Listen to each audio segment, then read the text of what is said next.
Hello, everyone. Welcome to another Peaceful Solution Character Education certification course. You can be seated.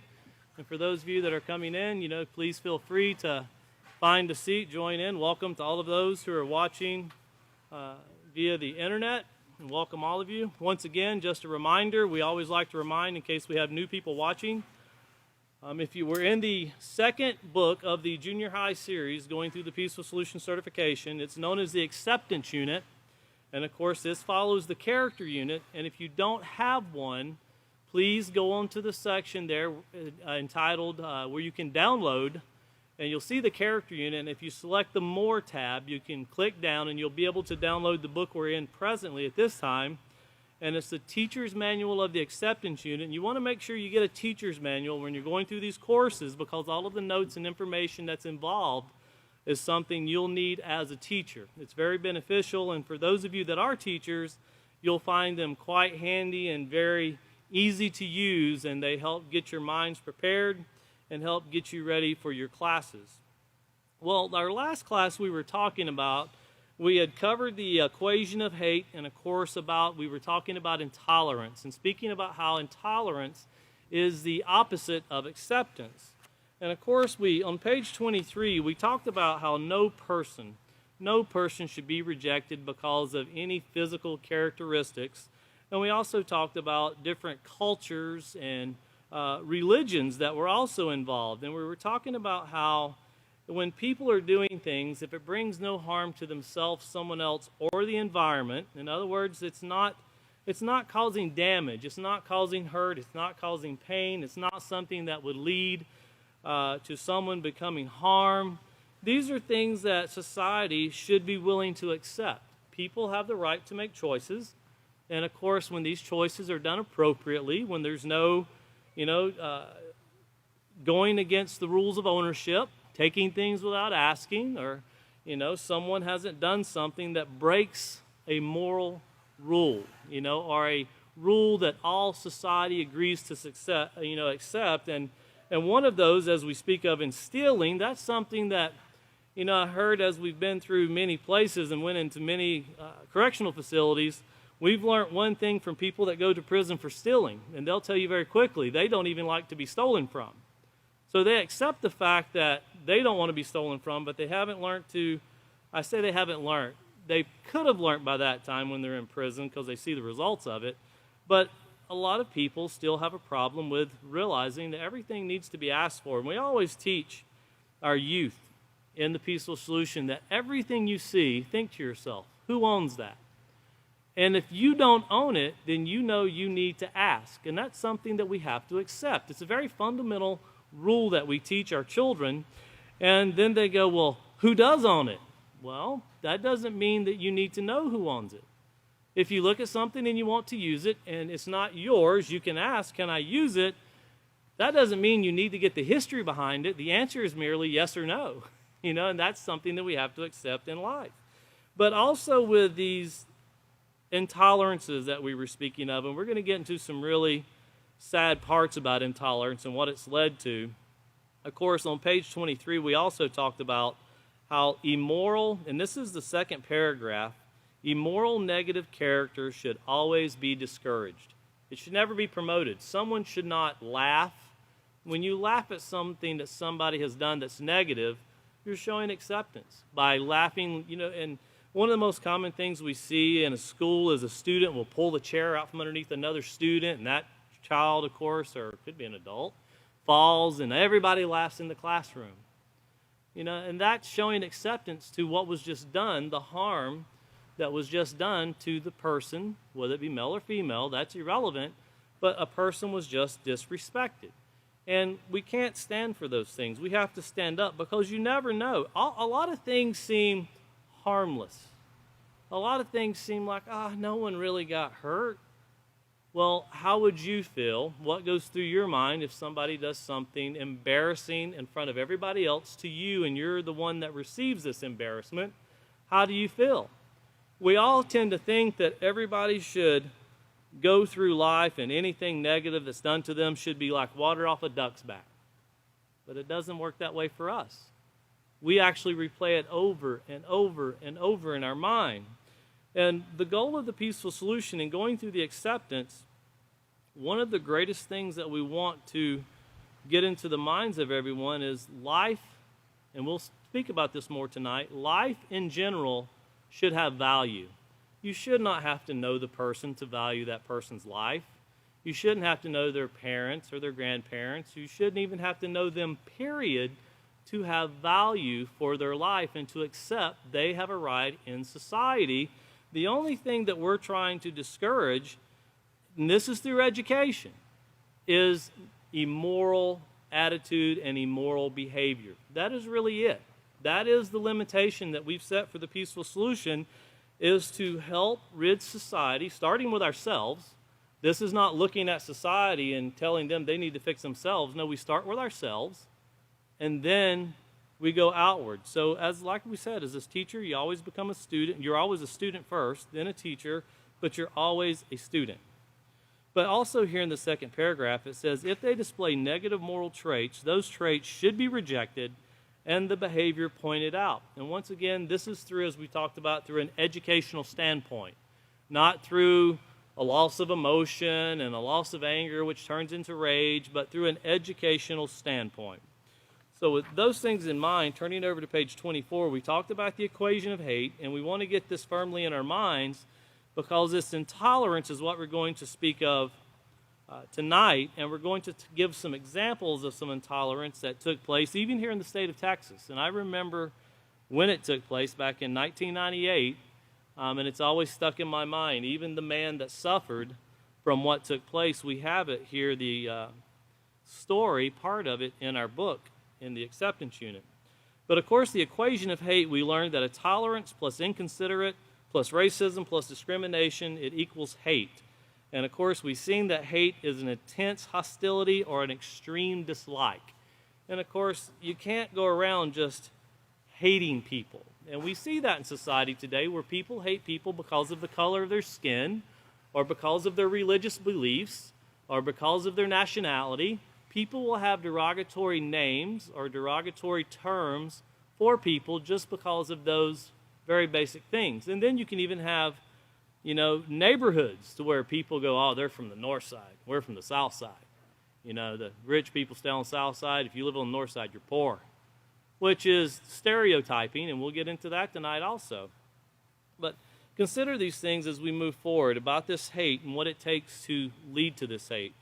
Because if you're a person that has intolerance towards something and you're being inconsiderate and you have any form of racism, and racism is more than just black, white, yellow, green, purple, orange, and you discriminate, which means that you treat people or consider them based on a class or category, then you have hatred that has matured completely inside of your character.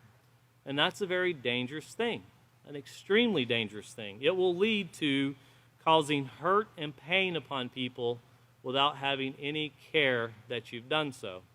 Looking over here to page 25, and put your finger there because we need to go back to our lesson plan here, and we're in procedure 4 starting tonight. So keep your finger on page 25 because that'll be our first page, but we want to go back to our lesson plans, and if you're just joining us, this is why the teacher's manual is so important, because this is our instructions on how we need to present this program. And here it's on LP page D, procedure 4. Tell students that intolerance, which is the opposite of acceptance, can be seen in many different forms. But regardless of the form, the effects are always the same devastation and devaluation. Explain to students that hate is born of tolerance. Hate can lead to crimes of violence toward people and their property, and even to murder. Instruct students to turn to page 25 in their handbooks and read the section entitled Intolerance Hurts. Have them answer the questions found on page 27 after reading the article Sticks and Stones. So let's turn over here back to page 25, and of course you see there's still more to the procedure, but we're going to cover these first parts and then we'll go back to the procedure once we get done with page 27.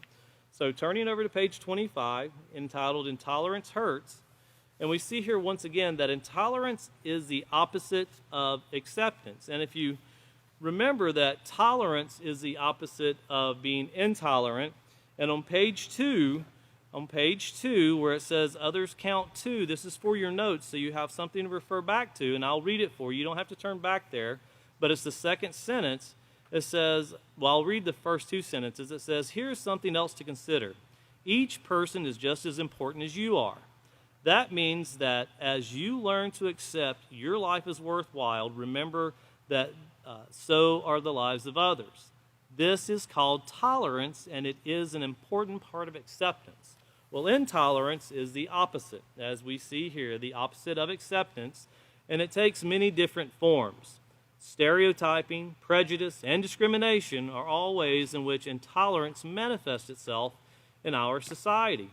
You know, and stereotyping is something that's very interesting. I looked up the word stereotyping, and it meant to stereotype. And I looked up the word stereotype, and it gave the definition of to stereotype. And I thought, well, that doesn't really explain much to someone that doesn't understand that. But here's the definition that was offered through Google, and it says a stereotype is a fixed general image or set of characteristics that a lot of people believe represent a particular type of person or thing. If someone is stereotyped as something, people form a fixed general idea or image of them so that it is assumed that they will all behave in a particular way.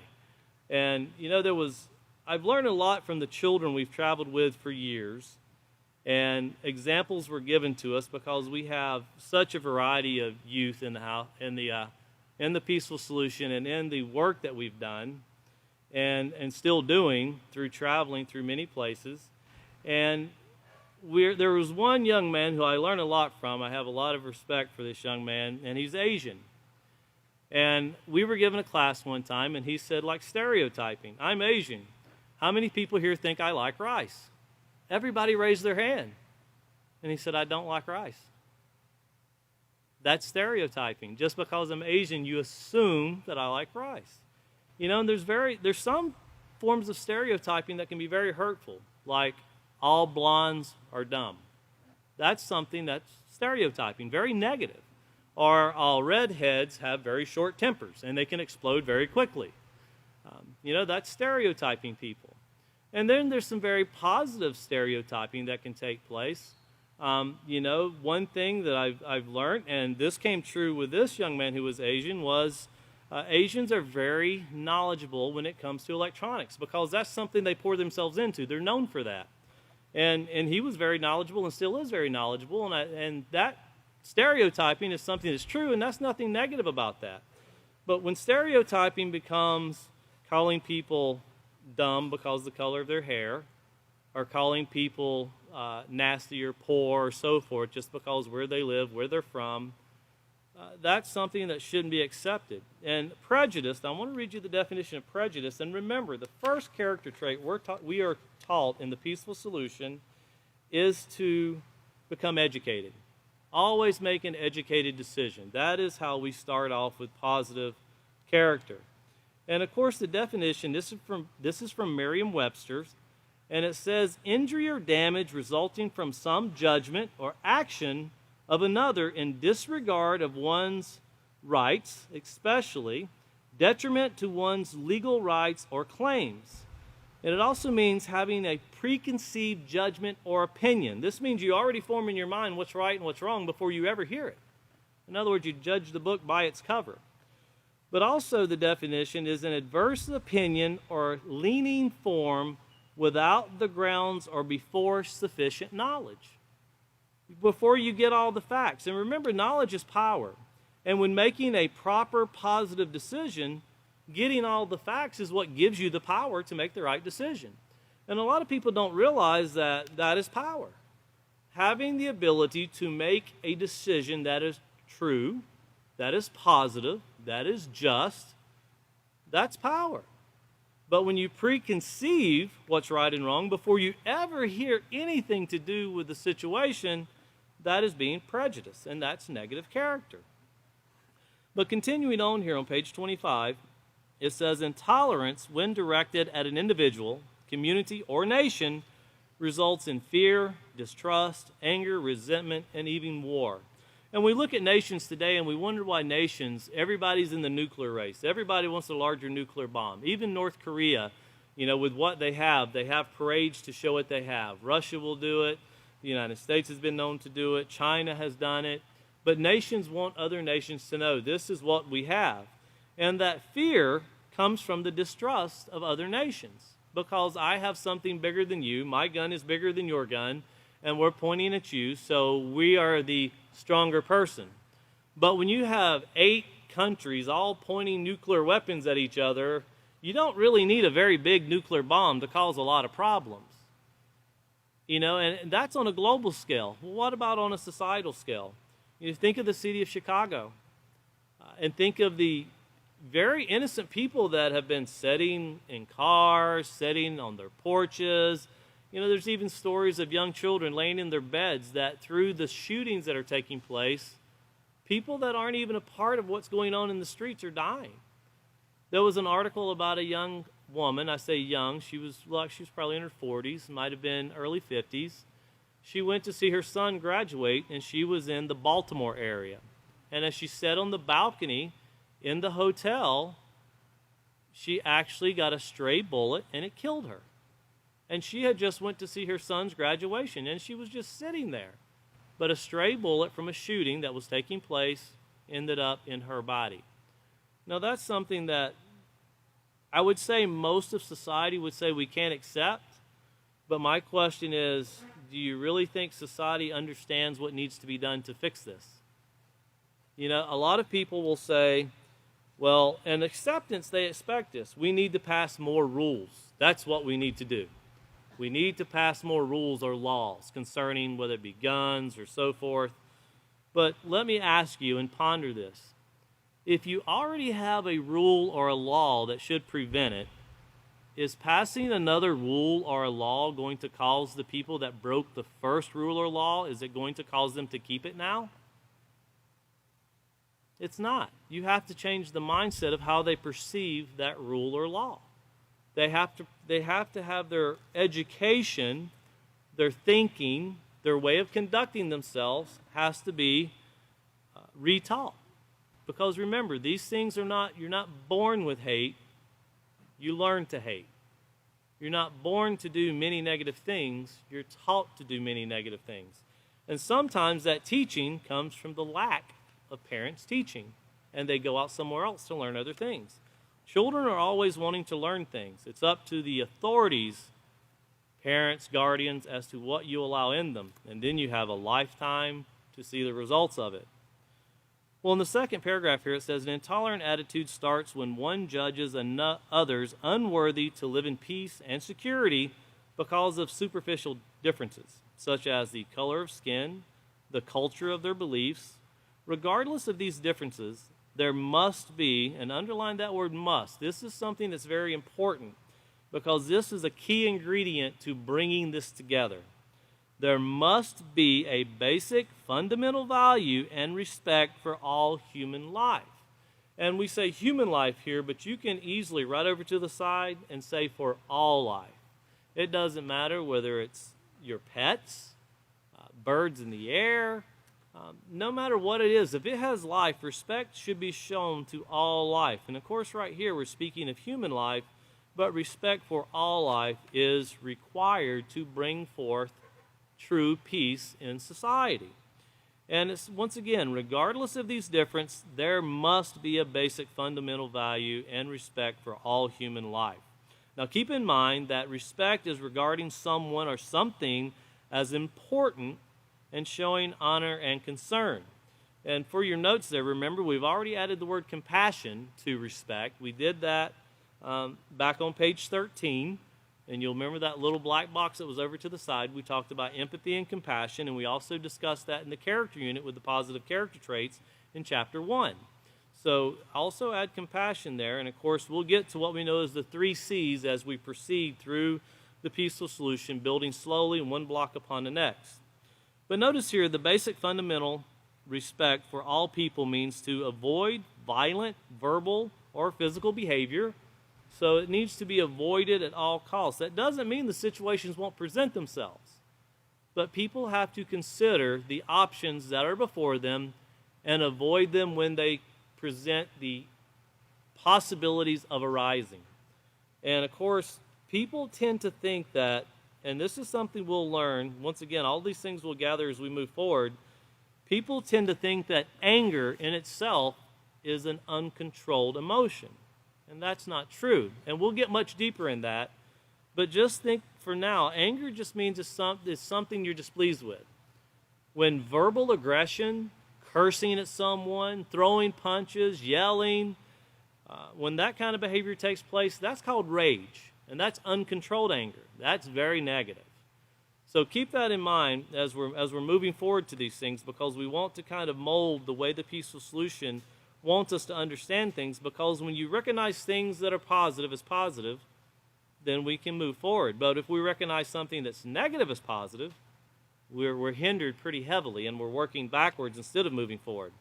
But anger is just showing you something you're displeased in, and everybody's got a different definition of anger. We'll get to that as we move into the self-control unit, but just consider that for right now. Anger does not involve any kind of physical confrontation, any kind of verbal confrontation. That turns to rage. But also, they interact with consideration of others' needs by showing compassion. And once again, let's turn back to page 13 and reread that definition for compassion so we have it in our mind as we move forward. Well, it was empathy and consideration that we had there. We'll read the word empathy because that's what leads to it. So here on page 13, if you'll write that along with the compassion, it is empathy means to understand how others feel. And here in the third paragraph, we see that accepting others means understanding that they too have circumstances that are beyond their control, as well as positive traits and abilities. It means accepting them regardless of nationality, where they are from, or ethnicity, their culture and religion. Accepting others does not mean condoning actions and attitudes that are negative, disrespectful, or immoral. Nor does it mean agreeing with someone who is wrong, even if it's your friend. Now, keep that in mind and go back up to the second paragraph, because we talked about rejecting things that are negative. So notice here in the second paragraph it says accepting others means deciding to treat them the way you would like to be treated. It means putting yourself in their shoes and asking yourself, how would I feel if someone treated me this way or made fun of me? The ability to put yourself in someone else's shoes is called empathy. Having empathy is an important part of acceptance and having consideration for others. And of course it leads to developing the character trait of compassion. So turning back here to page 25, we see here, you see two people, and of course giving each other the kind of they call it the evil eye, so to speak, showing that they're displeased with each other. But notice here what it says about without value for life. And remember value we went over in the character unit on page 6, the definition was given, and value means it's something that we deem to be important.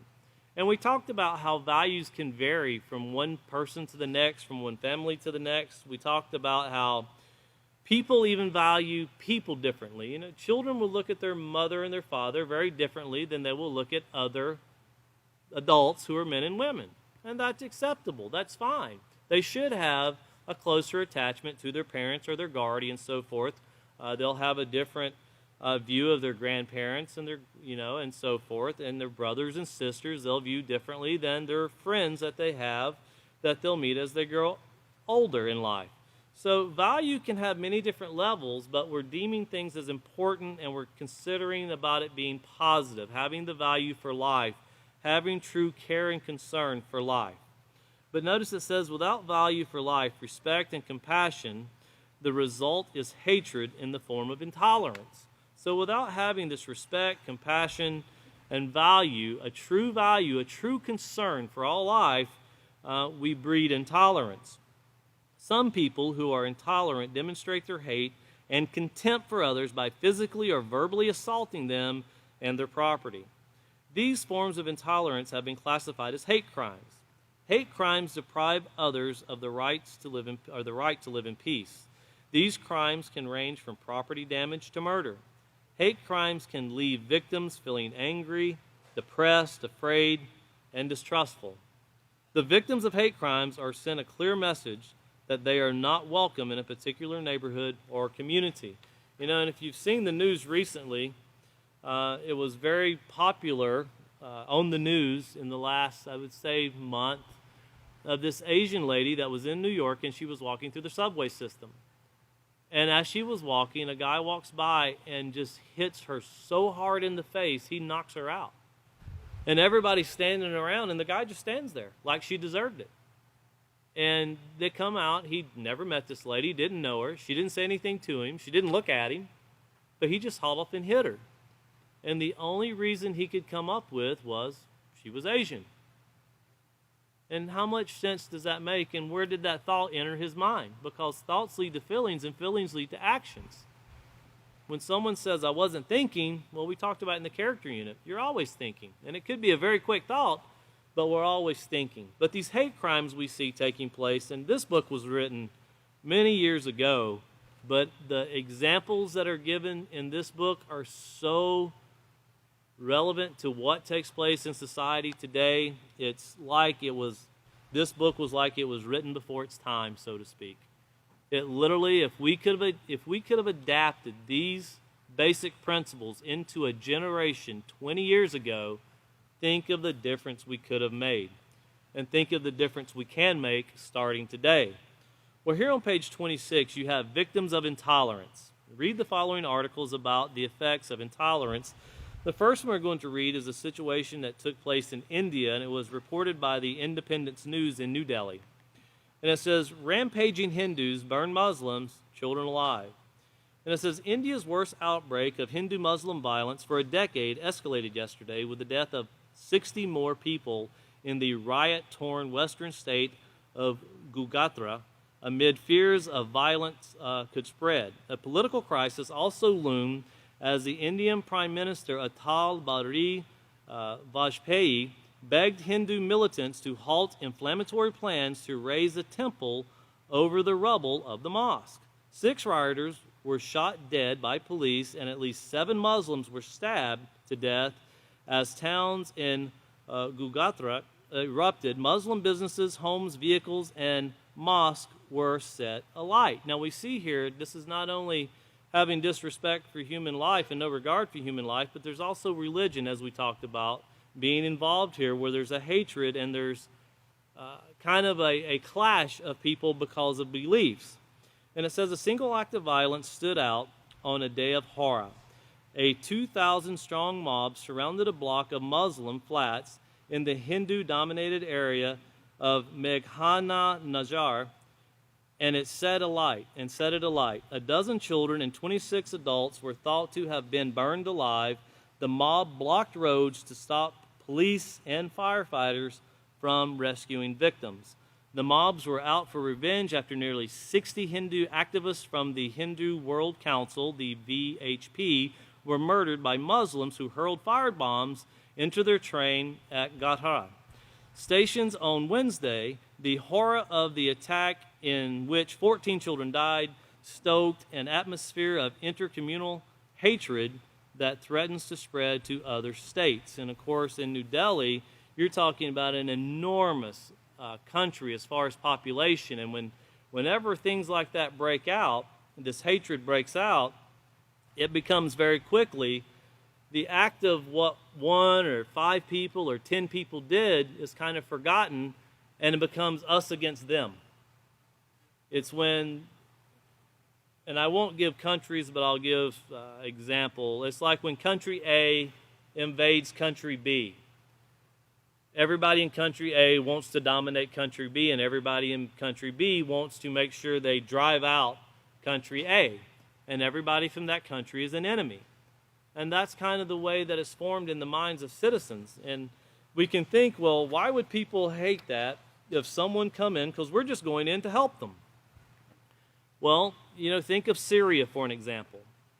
And Syria is being told you need to accept the United States, Russia, Turkey, and other countries being involved in your country. Why should Syria accept that? Think of that. Why should Syria accept that countries come in and take their oil, which is their lifeline of their economy, and why should they accept that someone takes it? Because if you say, well, because they're helping them, you have to realize you're agreeing that people should be able to come into your house, into your yard, and take your things and say they're helping you. You should accept it. You cannot justify countries doing it and the very basis of a rule when it comes to your own property say, oh no trespassing on my property. Not allowed. In fact, there's a sign out front that says trespassers will be shot and survivors will be shot twice. You know, it's not very fundamentally beneficial to have two viewpoints when we look at these things. And the next one, this is one that I will never forget. It's always stuck in my mind, this example that was given, and I remember the utter shock when I heard the details to this that took place with this situation here in Jasper, Texas. And I'm going to read you because I want everybody to understand how devastating this actually was. And it says, jury shown human billboard of hate in Texas dragging case. And of course, this was Jasper, Texas, reported by CNN.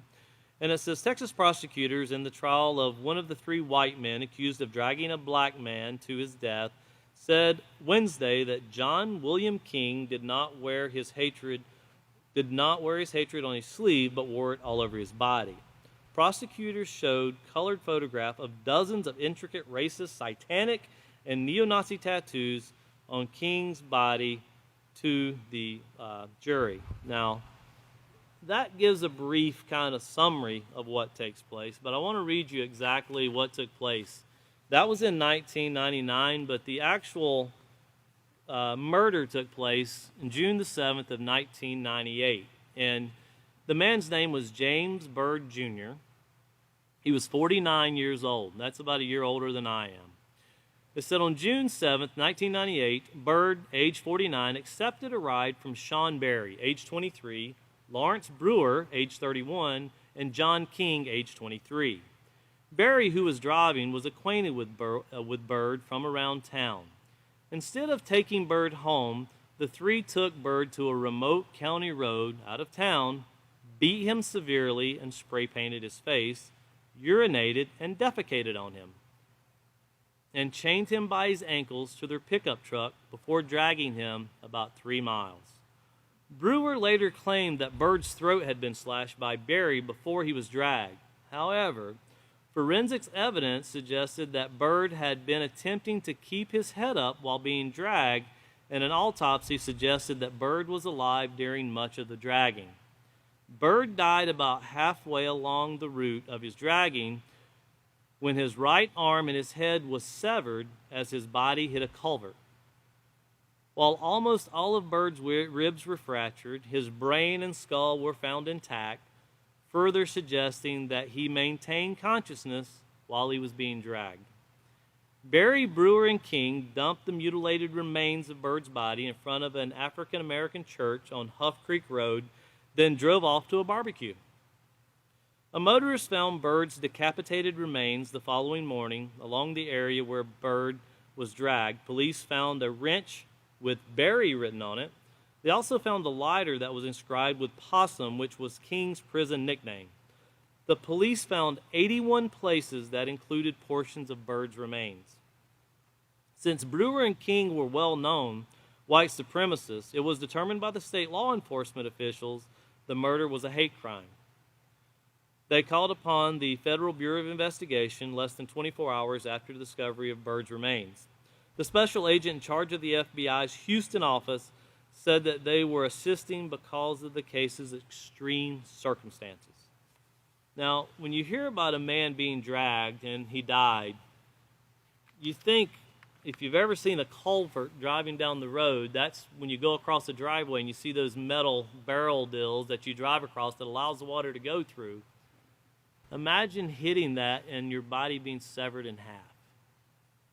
Imagine the mindset of three men to beat someone, spray paint their face, urinate and defecate on them, and then chain him and drag him behind down the road.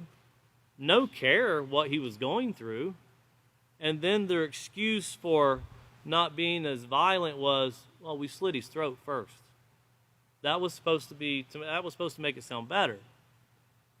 But when you think about the absolute horror this man went through, and all he did was accept a ride that was offered to him.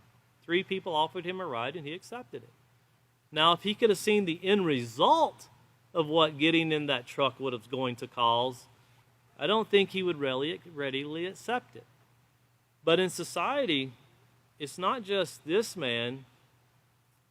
Research, look online at the people that accept that people are, oh, they wouldn't do anything to hurt me, it'll be okay, and they get into their car. And they're not seen or heard from again until their bodies are found. You know, society wants to have acceptance, but sadly the trust that is missing in society and the perversion and the intolerance that society shows is a very harsh thing. Now, does that mean these men can't change? Well, there's only one that's still alive. 2 have already been executed in the state of Texas, and 1 was sentenced to life, but he comes up for probation in about 17 years. The question I have for you, do you think the man that's still alive, do you think he can change? Do you think he can be taught to be a different person? If the answer is no, then how will you yourself ever be taught to be a different person? How can you change? How can you be better? If the opportunity is there for yourself and myself to be better, the opportunity has to be given to everyone to change, to be a better person. And that's done through education.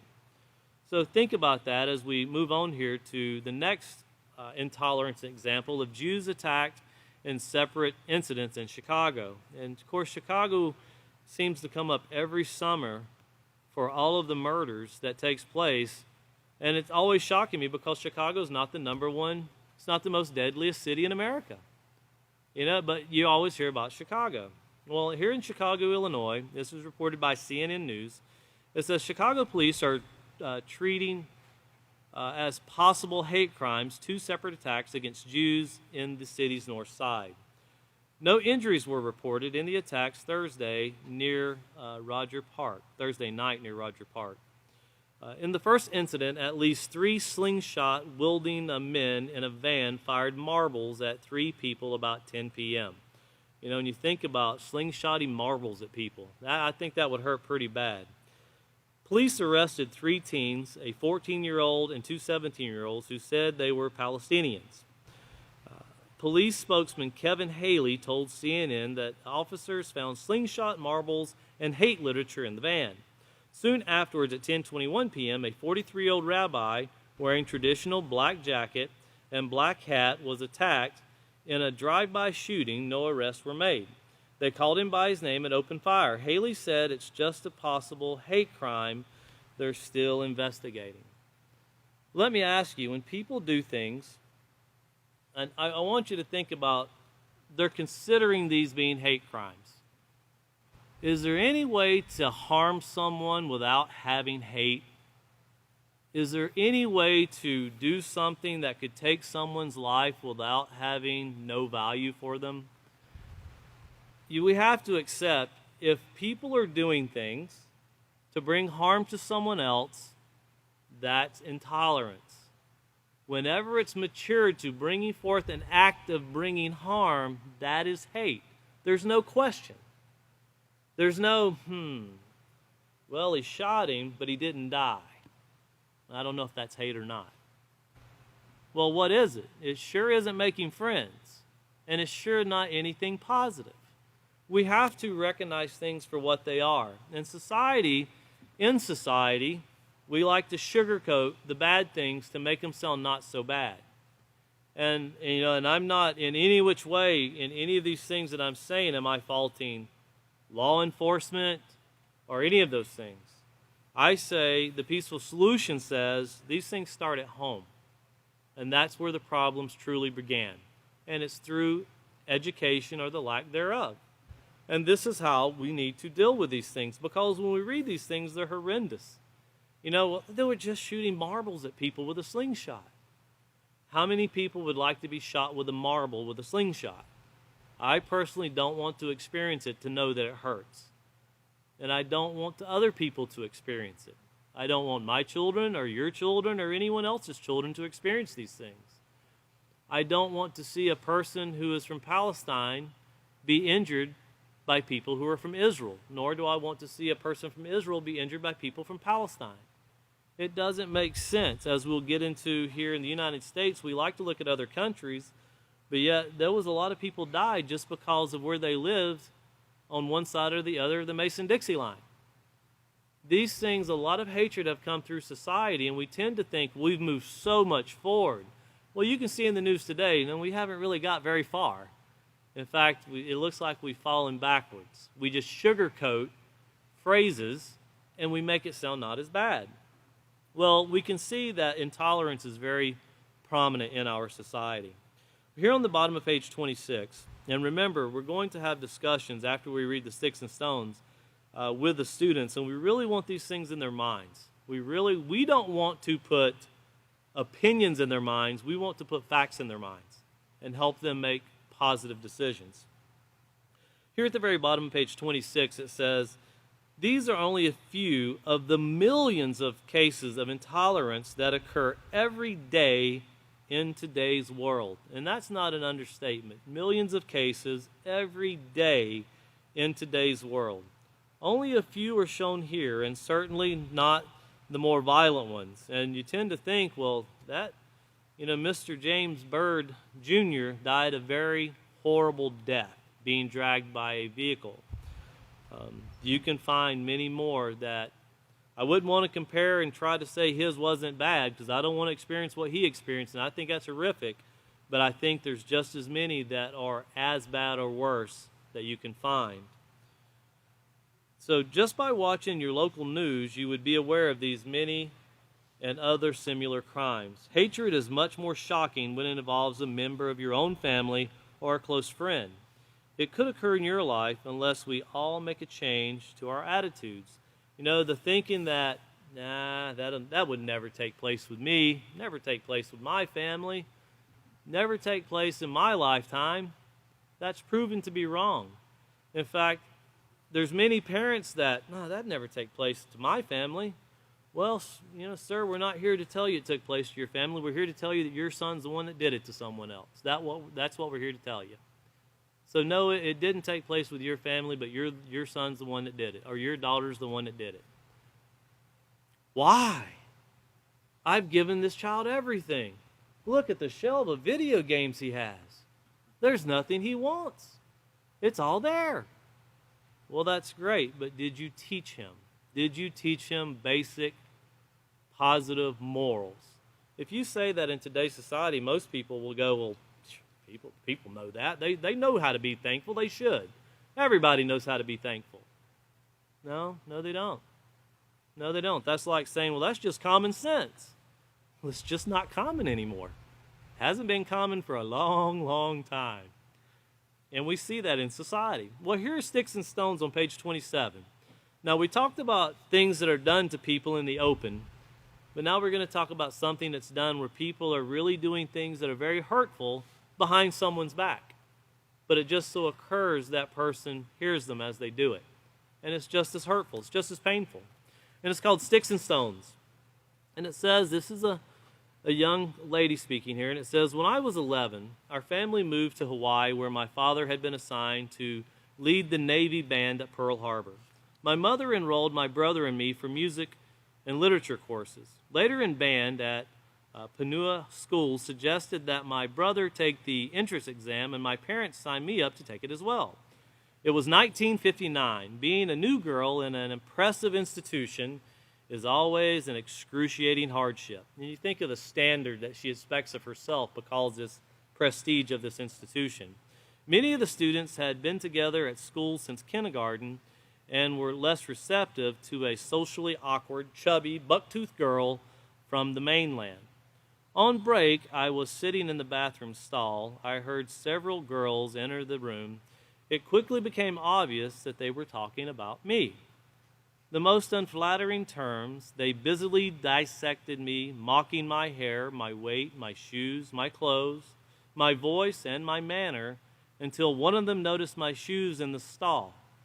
Uh-oh, she's in here. I heard one of them whisper. And then the hurried sound of their exit. What occurs to so many 11-year-olds in this world is so unspeakably worse than my story. What is extraordinary is the effect it had on me. It became a burden I carried with me for years. What those girls did to me was bad enough. But what was worse was the way I internalized their rejection and carried it with me throughout my adolescence. We covered about when life hands you lemons, make lemonade there in chapter 1. And it's very easily said. But when we say these things, the author of The Peaceful Solution once told a group of us teachers in a meeting, he said, one way to really get slandering people out, and we can slander people really easy, and sometimes we do it to justify our own faults. It makes us feel better about our shortcomings. But he said if we would think that every time we're talking about someone that person can hear us. It's like when you go to talk about someone and, you want to really say something bad about someone and you look at your phone to make sure I didn't call them or anything. And then you start talking about them. That's pretty common. And he put into our minds, and this is something that you don't learn overnight. We have to replay it and replay it and replay it. If you could think that person is hearing every word you're saying, and then if you could consider how much hatred you're showing them by doing that. And, we tend to do things like that, even sometimes through years of trying to justify our own faults, we'll tend to say things negative about people. But if that person knew that we said it, we'd feel really bad. And we'd feel really bad we hurt that person. But we have to consider that if we're a true friend to them, why are we doing them that way? And we'll get into what a true friend is as we move forward. But think about that as we go through here and what this girl goes through and what people go through. We always tend to tell people when they mess up, but telling them when they did something right is something we just expect in society, right? That's the way it tends to go. Well, here with this question and answering, you really want to take the time with your students to discuss not only the articles that have been read, but also other things they may recognize in the news.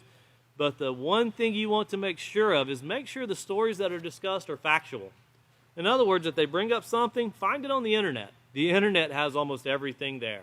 Find it. And then if it's on the internet, it must be true, right? Investigate it. Look at it. Because not everybody that's called a bad person is a bad person. And not everybody that's called a positive person is a positive person. As you remember in the second chapter of the character unit, our families and ourselves were all pretty much a mixture of both. Where it becomes whether we're people totally positive or positive, all positive or all negative, well, we're a combination of both. And we're working to get the negativity out. We're trying to bring the negativity down and raise the positivity. But here's the first question, and notice, how do you think the character in the excerpt felt when she found out the girls were talking about her? Well, when you're talking to students in school, you pretty much go ahead and imagine it's taking place in the school. That takes place all the time. And of course, you're going to get answers that's like hurt, ashamed, embarrassed, and discouraged. We don't use her story as much as we used to because it's been so long. There's been so many other stories come up. But there was a young lady known as Phoebe Prince, and she went through this very same thing, where she was a young girl, very pretty girl, and she went to a new school, and she became popular very quickly amongst students, particularly the guys. And the girls that were there became very envious of her. So they started saying very negative things about her. And, of course, she lived with her mom and her sister. Her father wasn't present in her life, and where she was at was very different, very new. She was up in the New England part of the United States at the time. They had moved there. And, of course, they started making fun of the way she talked, the sound of her voice. Even though she was a very pretty girl, they convinced her she was ugly. And even though she was making friends, they convinced her the only reason these guys talk to you is for this, this, and that. That could have been true. But to call her a slut and other things just because they were upset with her, that wasn't necessarily true. She might not have been aware of what people were trying to do to her. But through this derogatory comments, her mom came home to find her hanging from the staircase with an extension cord one day. She literally wrote a note and said that it got so bad she just couldn't take it anymore. And she started believing the things that people were saying about her. And we tend to think, well, she should have been okay. That's one story of many stories that end up that way. And that's not something we should accept. It's not okay to do people this way. And that's not something we should accept. That's something we have to eliminate from society. And challenge your students with these things. See, to say it's bad is one thing. What are you going to do about it? Pick up a gun? That's not going to answer the problem. Hate has to be learned. The only way you can undo intolerance and teach tolerance is through education. Peace can only come through education. That's a slogan that's used very often here in the Peaceful Solution. Now, the second question, what long-term effects do you think this experience had on the life of this young girl? Well, she said she internalized it for a long time, but obviously she was able to process through it. Now, it doesn't say whether she went to counselors, whether she went to her parents, how she processed these things, but she was able to process them. But notice it said it decreased a sense of self-worth, withdrawal, and depression. And when you think about the decrease of self-worth, that usually leads to things such as drug abuse and some other very derogatory things, to where a young lady would think, well, I'm not worth anything. Well, wow, one person shows me attention. I better do whatever I got to do to keep this person's attention.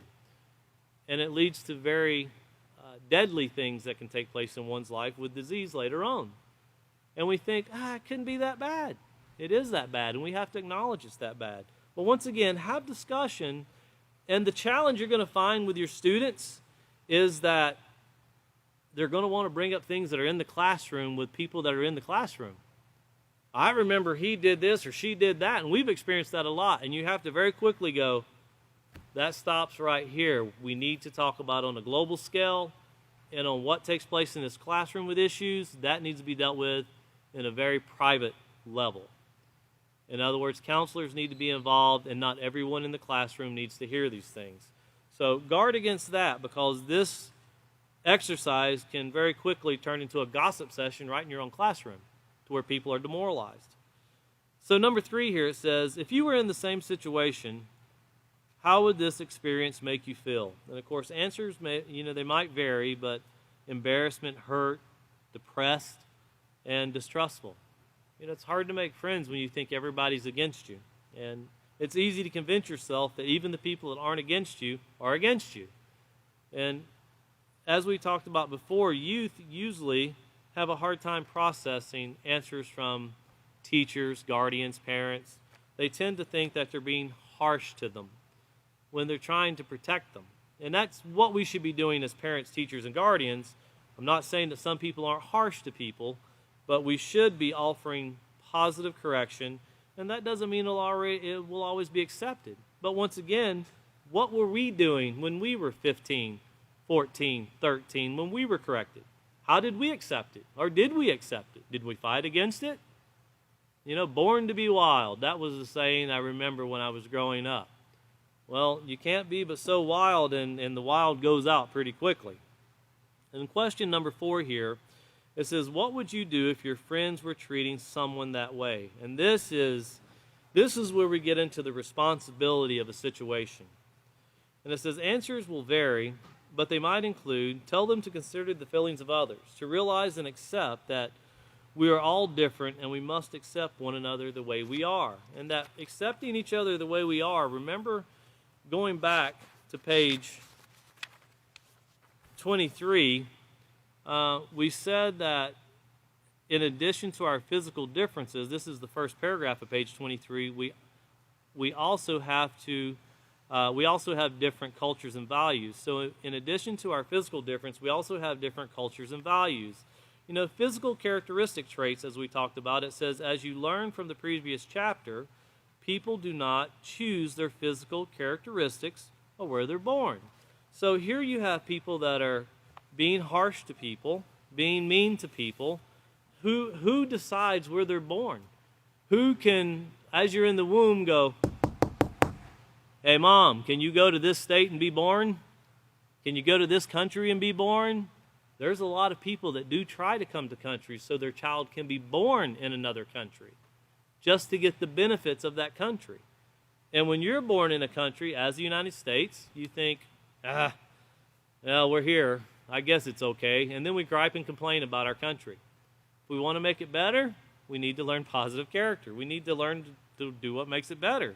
But think of the people that try to get across the border to have their child born into a country so they can be labeled an American citizen. And we tend to think, you really think that many people are trying to get into the United States for the benefits? Research on the news and see what country experienced the most immigration into their country this last year. A lot of people go, it was the United States. No, it wasn't. It was Mexico, because that's the entry point to getting into the United States. Mexico is just a pass-through, but it's very easy to get to, and it's very easy to get through. So when you think about Mexico suffering, because people trying to get here. Well, why are they trying to get here? Because all the things that people hear about how great this country is. And I'll tell you in closing, that way we'll let the next teacher pick up on page 28. When you're in the United States, you know, if we want to make our country better, we have to do it through education. But I can tell you, there's a place I've traveled, and as I travel, you always have to, of course, you go across a river, and when you come back, there's a fence line. And I'd say that fence line's probably about 75 foot, 100 foot wide. And every time I go by that fence line, there's always people and they're standing, their fingers through the fence, and they're just looking. And the first time I seen it, I'm trying to look, and I'm like, what are they looking at? I guess the river's down there. And the next time I came back, I noticed there's still people standing there looking. So I actually, I kind of parked over, went to the side of the road, and I wanted to look too. Because I'm like, what's so intriguing that there's always a whole group of people at this fence line? And then the third time I went, I'm like, I parked my car, and I went up, and I found somebody that could speak English. And I found someone, I'm like, what is everyone looking at? Freedom. Freedom? Yeah, they're looking across the river. That's freedom. I said, how many people have been across the river? Not one person standing there that day had been across the river. And I had them, I said, ask them, do they really know what's on the other side? Nope. The stories that they've been told, and they get a lot of their ideas from the movie shows that are shown about the United States. So they wanted something that already accepted the fact that my country's bad, this country's better. Without even coming to it, they had no idea. And I told them, I said, listen, your country can be a great country, but you have to make it that way. You think your country is a very harsh place to live. When I go across that border, it's a very harsh place to live. It's not easy. There's a lot of hatred. There's a lot of violence. There's a lot of crime. There's people waiting to take advantage of you when you come across that border. It's not a kind place right now, but it can be, just like your country can be, but you have to work to make it that way. And I'm telling you, the hardest thing that you're going to find as a peaceful solution teacher is getting people to believe they can make a difference. That is your hardest challenge. Because it's so bad in society today, it's hard to believe that. If I do this, you're telling me it'll work. I'm telling you, you're not the first one. I'm telling you there's already quite a large-sized group, millions of people that are already made the mindset change. I'm going to help make a difference. So you're not number 1. You're not number 20. You're not even 1,595,000. There's millions of people seeing this is a way to make a difference. And with that, you can get billions of people, 1, 2 billion, very quickly. But you got to be the example first. So keep that in mind with the acceptance we talked about. Encourage your students, build your students up with these things. The next teacher will continue in Procedure 4, and of course they'll continue here on page 28 with intolerance leads to conflicts. So thank you very much for coming. Our next class will be 7/21. That'll be this Wednesday at 5:30 p.m. Thank you very much for joining us.